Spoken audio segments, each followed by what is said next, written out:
Hello, hello, hello. So, ayan na nga kamarites. Ngayon ko lang i-edit itong mga kaganapan noong Pasko. Kasi nga medyo busy-busy ako kaya hindi ko na-edit itong mga videos para hindi masayang.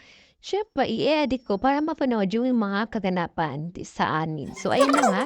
24, this is 24. The time na itong ginagawa namin is noong December 24. So, yun ang mga handaan natin. Siyempre, ito yung mga Pilipino, hindi mawawala ang handaan kapag Pasko, di ba? Amin natin.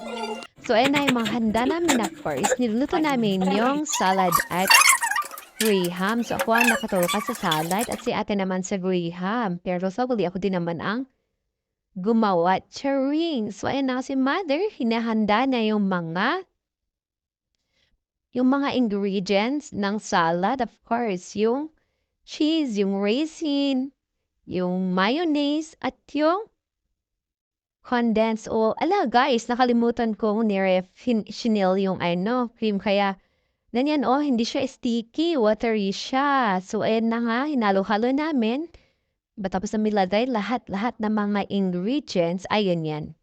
Ganyan yung aming ginawa para hindi niya madulog. Lagay yung fruits, tapos lagay na naman yung salad, tapos nilagay naman yung pan. So, ayan na. Kasi mother, minekos-mekos niya ang salad.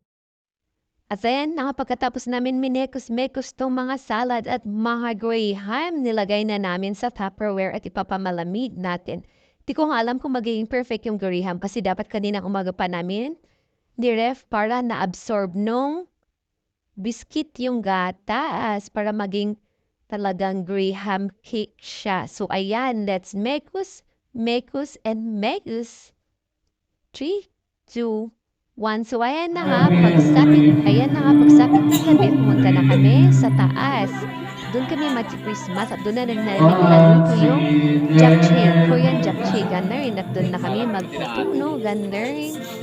At ayan, magkantahan tayo, guys. Let's enjoy the Christmas with our family, of course. Ayan, si Mother, nag-aaniro at siya na po kumo. Yung iba naman, barbecue ng hotdogs yung mga bata. At kami naman, of course. So, ayan, Merry Christmas, everyone. Super duper late afternoon.